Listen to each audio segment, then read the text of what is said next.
So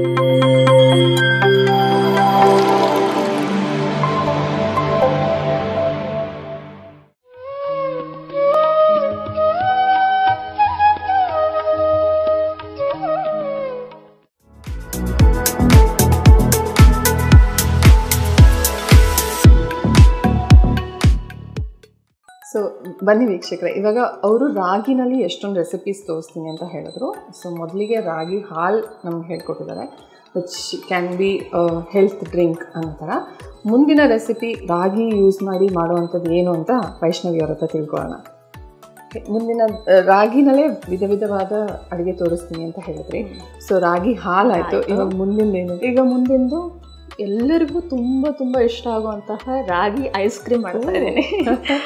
very nice. ನಾನು ತುಂಬ first time ಕೇಳ್ತಾ ಇರೋದು ರಾಗಿ ಯೂಸ್ ಮಾಡಿ ಐಸ್ ಕ್ರೀಮ್ ಮಾಡುವಂಥದ್ದು. ಓಕೆ, ಸೊ ಇದು ರಾಗಿ ಹಾಲು ತೆಗೆದ್ಬಿಟ್ಟು ಯೂಸ್ ಮಾಡುವಂಥ.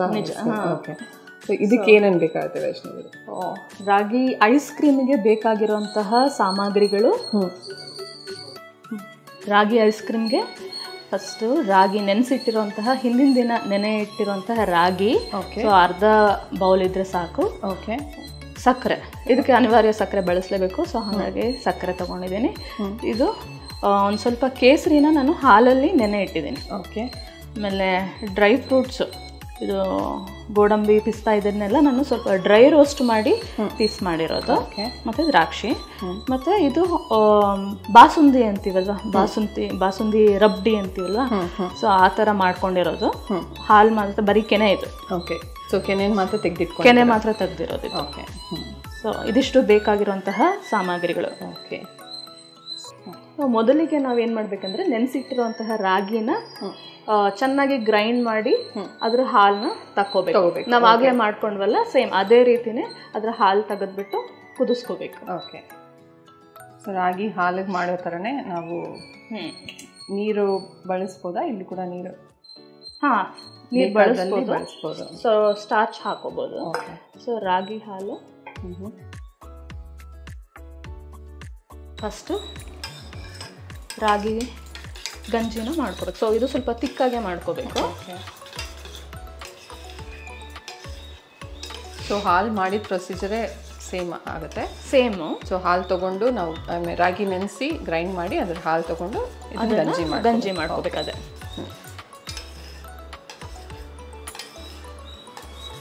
ಸೊ ಇದು ಚೆನ್ನಾಗಿ ಕುದಿಬೇಕು. ಸೊ ಹಸಿ ಉಳಿಬಾರ್ದು. ಓಕೆ, ಚೆನ್ನಾಗಿ ಬೇಯಬೇಕು. ಸೊ ಇದು ಹೆಂಗೆ ಅಂದರೆ ಮಕ್ಕಳಿಗೆ ಐಸ್ ಕ್ರೀಮ್ ಬೇಡ ಅನ್ನಂಗಿಲ್ಲ ಇವಾಗ ನಾವು. ಸೊ ರಾಗಿ ಐಸ್ ಕ್ರೀಮ್ ಮಾಡಿಕೊಟ್ರೆ ಹೆಲ್ತಿನೂ, ಮಕ್ಕಳು ಖುಷಿ.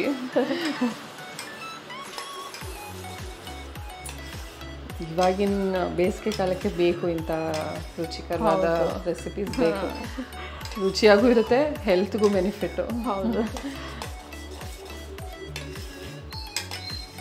ಸೊ ನೀವು ನಿಮಗೆ ಮಗಳಿದ್ದಾಳೆ ಅಂತ ಹೇಳಿದ್ರಿ ಯಾವಾಗಲೇ? ಹೌದು. ಸೊ ನಿಮ್ಮ ಮಗಳಿಗೆ ಇಷ್ಟ ಆಗುತ್ತಾ ಈ ಥರ ಹೆಲ್ದಿಯಾಗಿ ಟ್ರೈ ಮಾಡುವಂಥದ್ದು? ಸೊ ಅವಳು ನನಗೆ ಹೆಲ್ಪ್ ಮಾಡ್ತಾಳೆ, ಏನಾದರೂ ತರಕಾರಿ ಹೆಚ್ಚಿಕೊಡೋದು ಇಂಥವೆಲ್ಲ ಎಲ್ಲ ಹೆಲ್ಪ್ ಮಾಡ್ತಾಳೆ. ಇಲ್ಲ ಇದು ಗ್ರೈಂಡ್ ಮಾಡಬೇಕು ಅಂತಂದರೆ ನಾನೇ ಮಾಡ್ತೀನಿ ಅಂತ ಕುತ್ಕೊಂಡು ಮಾಡ್ತಾಳೆ. ಅಂಥವೆಲ್ಲ ಮಾಡ್ತಾಳೆ, ಹೆಲ್ಪ್ ಎಲ್ಲ ಮಾಡ್ತಾಳೆ. ಅವಳು ಧ್ಯಾನ ಮಾಡ್ತಾಳೆ? ಹೌದು, ಅವಳು ಮಾಡ್ತಾಳೆ. ಪ್ರತಿದಿನ ಮಿನಿಮಮ್ ಅವಳು 1/2 hour ಮಾಡ್ತಾಳೆ. ಈಗ ಅವಳಿಗೆ 5 ವರ್ಷ. ಸೊ ಈಗ ಆಲ್ಮೋಸ್ಟ್ 2 ವರ್ಷದಿಂದ ಅಂತೂ ಅವಳು 1/2 hour ಮಾಡ್ತಾ ಇದ್ದಾಳೆ. ಅದೊಂದು ಹ್ಯಾಬಿಟ್ ಆಗಿದೆ. ನಮ್ಮ ಮನೆಯಲ್ಲಿ ನಾನು, ನಮ್ಮ ಹಸ್ಬೆಂಡು ಮತ್ತು ನನ್ನ ಮಗಳು 3 ಜನನು ಒಂದು ರೊಟೀನ್ ಇಟ್ಕೊಂಡ್ಬಿಟ್ಟಿದ್ದೀವಿ. ಸೊ ಬೆಳಗ್ಗೆ ಎದ್ದ ತಕ್ಷಣ ಎಲ್ಲರೂ ಧ್ಯಾನ ಮಾಡಬೇಕು. ಸೊ ರಾತ್ರಿ ಮಲ್ಗೋಕ್ಕೂ ಮುಂಚೆ ಎಲ್ಲರೂ ಧ್ಯಾನ ಕೂತ್ಕೋಬೇಕು. ಸೊ ಒಂದು ಲೈಟ್ ಮ್ಯೂಸಿಕ್ ಹಾಕೊಂಡ್ಬಿಡ್ತೀವಿ. ಸೊ ಎಲ್ಲರೂ ಧ್ಯಾನ ಕೂತ್ಕೊಂಡ್ಬಿಡ್ತೀವಿ. ಸೊ ಎಷ್ಟು ಹೊತ್ತಾಗುತ್ತೋ ಅಷ್ಟೊತ್ತು ಧ್ಯಾನ ಮಾಡೋದು, ಆಮೇಲೆ ಮಲ್ಕೊಳ್ತೀವಿ.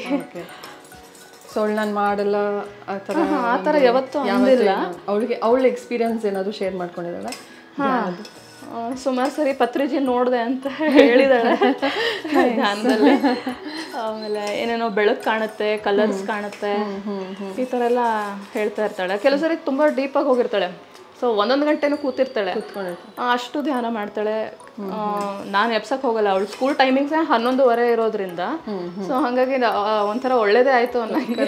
ಸೊ ಬೆಳಗ್ಗೆ ಕೂತ್ಕೊಂಡಾಗ ನಾನು ಅವಳಿಗೆ ಫೋರ್ಸ್ಫುಲ್ಲಿ ಎಪ್ಸಕ್ಕೆ ಹೋಗಲ್ಲ, ಎಷ್ಟೊತ್ತು ಧ್ಯಾನ ಮಾಡ್ತಾಳೋ ಮಾಡಲಿ ಅಂತ. ಸೊ ಇದು ಕುದೀತಾ ಇದೆ.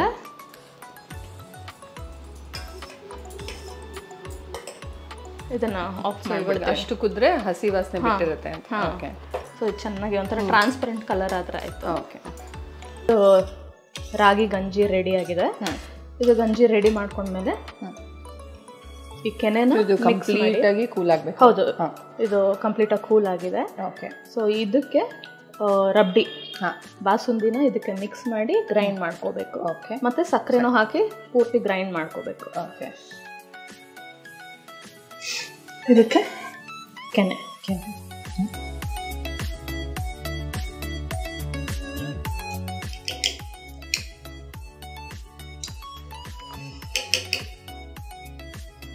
ಮತ್ತು ಇದಕ್ಕೆ ಒಂದು ಸಕ್ಕರೆನ ಹಾಕ್ತಿದ್ದೀನಿ.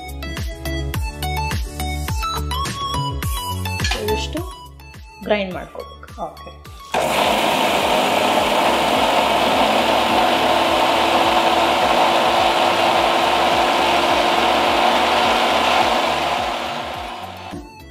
ಇದಕ್ಕೆ ನಾನು ಕೇಸರಿ ನೆನೆಸಿಟ್ಟಿದ್ನಲ್ಲ ಅದನ್ನು ಸೇರಿಸ್ತಾ ಇದ್ದೀನಿ.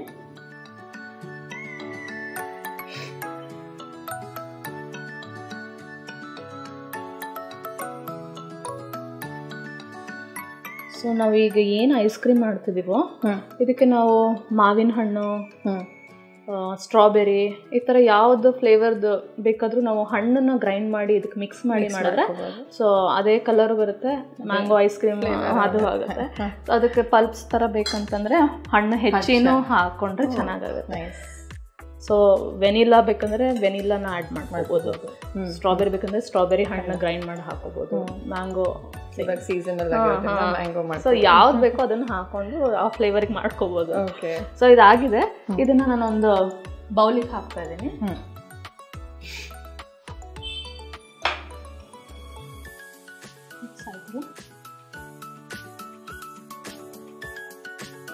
ನೀವು ಇವಾಗ ಸೆಟ್ ಮಾಡೋದಕ್ಕೆ ಬೌಲಲ್ಲಿ ಹಾಕಿನೇ ಸೆಟ್ ಮಾಡಬೇಕು. ಸೊ ಇದಕ್ಕೆ ಒಂಚೂರು ನಟ್ಸ್ ಮೇಲ್ಗಡೆ ಹೋಗಿ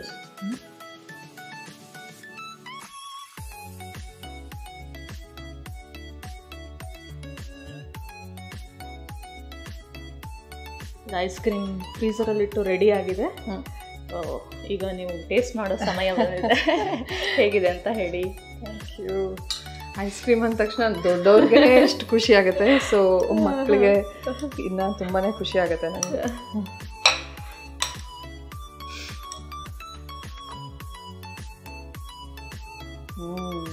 ತುಂಬ ರುಚಿಯಾಗಿದೆ.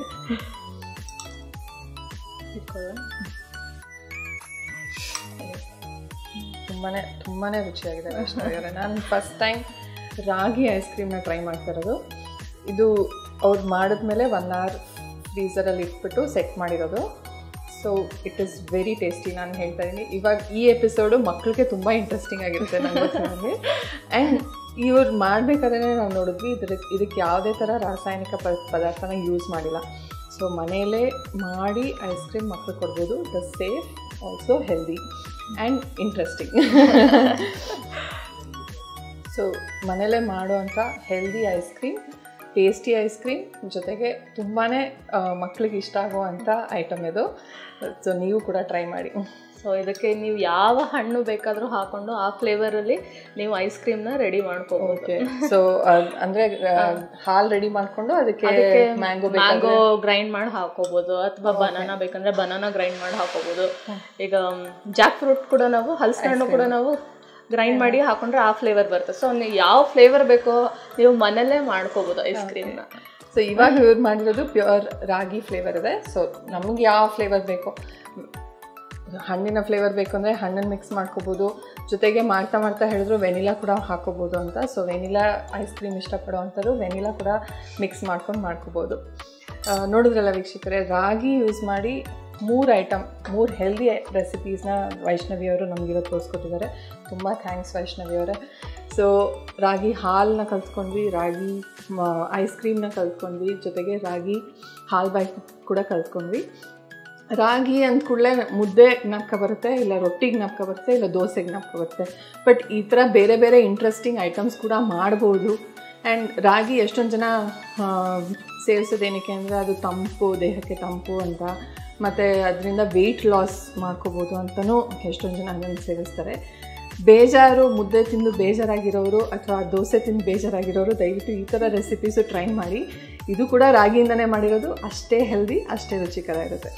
ಸೊ ಥ್ಯಾಂಕ್ ಯು ವೈಷ್ಣವಿ ಅವರೇ, ಥ್ಯಾಂಕ್ ಯು ಸೋ ಮಚ್. ನಿಮ್ಮ ಎಪಿಸೋಡಲ್ಲಿ ಏನಾದರೂ ಒಂದು ಇಂಟ್ರೆಸ್ಟಿಂಗ್ ಫ್ಯಾಕ್ಟ್ಸ್ನ ಕಲ್ತ್ಕೋತಾ ಇದ್ದಾರೆ ವೀಕ್ಷಕರು. ಯಾಕಂದರೆ ಇವತ್ತು ಹೇಳಿದ್ರಿ ನಮ್ಮ ಆರೋಗ್ಯ ಸೇವನೆ ಮಾಡೋದ್ರಿಂದ ನಾವು ಯಾವ ಥರ ಧ್ಯಾನಕ್ಕೆ ಹೆಲ್ಪ್ ಆಗುತ್ತೆ ಅಂತ ಹೇಳಿದ್ವಿ, ಅದರಿಂದ ಒಳ್ಳೆ ಯೋಚನೆ ಬರುತ್ತೆ ಅಂತ ಹೇಳಿದ್ವಿ, ಮತ್ತು ಅದರಿಂದ ಒಳ್ಳೆ ಮಾತುಗಳು ಬರುತ್ತೆ ಅಂತ ಹೇಳಿದ್ವಿ. ಸೊ ಈ ಥರ ಟಿಪ್ಸ್ ಹೇಳೋದ್ರಿಂದ ಧ್ಯಾನಕ್ಕೆ ಇಂಟ್ರೆಸ್ಟ್ ಬರುತ್ತೆ ಅನ್ನೋದು ನನ್ನ ಅಭಿಪ್ರಾಯ. ಬಿಕಾಸ್ ಧ್ಯಾನ ಮಾಡಿದ್ರೆ ಎಷ್ಟೊಂದು ಜನಕ್ಕೆ ಮಾಡಬೇಕಾ, ಅಯ್ಯೋ ಬೋರಿಂಗ್ ಅದು ಕೆಲಸ ಅನ್ನೋ ಥರನೇ ಯೋಚನೆ ಮಾಡ್ತಾರೆ ಹೊರತು ಈ ಥರನೂ ಮೋಟಿವೇಟ್ ಮಾಡ್ಬೋದು. ನಾವು ತಿನ್ನೋ ಆಹಾರದಿಂದನೂ ಧ್ಯಾನ ಇಂಪ್ರೂವ್ ಆಗುತ್ತೆ ಅನ್ನೋದನ್ನು ನೀವು ಈ ಎಪಿಸೋಡಲ್ಲಿ ಹೇಳ್ಕೊಟ್ಟಿದ್ದೀರಾ. ತುಂಬ ಥ್ಯಾಂಕ್ಸ್ ನಮ್ಮ ಪ್ರೋಗ್ರಾಮ್ಗೆ ಬಂದು ರುಚಿಕರವಾದ ರೆಸಿಪೀಸ್ ತೋರಿಸಿ ಧ್ಯಾನದ ಇಂಪಾರ್ಟೆನ್ಸ್ ಬಗ್ಗೆನೂ ಹೇಳಿದ್ದಕ್ಕೆ.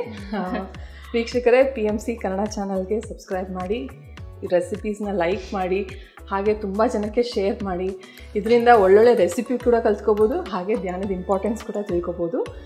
ನಮ್ಮ ಚಾನಲ್ಗೆ ಸಬ್ಸ್ಕ್ರೈಬ್ ಮಾಡಿ. Thank you. ನನಗೊಂದು ಒಳ್ಳೆ ಅವಕಾಶ ಕೊಟ್ಟಿರುವಂತಹ PMC ಚಾನಲ್ಗೆ ನನ್ನ ಹೃತ್ಪೂರ್ವಕ ವಂದನೆಗಳನ್ನು ತಿಳಿಸ್ತಾ ಇದ್ದೀನಿ. ಎಲ್ಲರೂ ಧ್ಯಾನ ಮಾಡಿ, ಧ್ಯಾನ ಪ್ರಚಾರ ಮಾಡಿ, ಎಲ್ಲರಿಗೂ ಸಿಗಬೇಕು. ಧನ್ಯವಾದಗಳು. PMC ಕನ್ನಡ ಚಾನೆಲ್ ಅನ್ನು ಲೈಕ್ ಮಾಡಿ, ಶೇರ್ ಮಾಡಿ, ಸಬ್ಸ್ಕ್ರೈಬ್ ಮಾಡಿ ಮತ್ತು ಮಾಡಿಸಿ.